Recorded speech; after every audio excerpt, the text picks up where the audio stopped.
श्री गणेशाय नमः.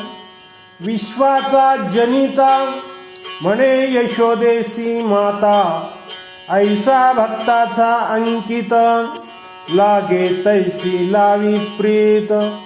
निष्काम निराळा गोपी लाविला चाळा, तुका म्हणे आले रूपा अव्यक्त चांगले. देव भक्तांचा कसा अंकित आहे हे सांगताना तुकाराम महाराज म्हणतात, विश्व निर्माण करणारा यशोदेला आई म्हणतो, असा हा भक्तांचा अंकित आहे. जशी भक्तांच्या मनात त्याच्याविषयी प्रीती असेल तसे तो भक्ताविषयी प्रेम ठेवतो. तो परमात्मा निष्काम आहे, सर्व उपाधीहून वेगळा आहे. तो गोपिकांना स्वतःचा छंद लावतो. अव्यक्त परमात्मा स्वरूप उत्तम साकार रूप भक्तासाठी धारण करते झाले. ओ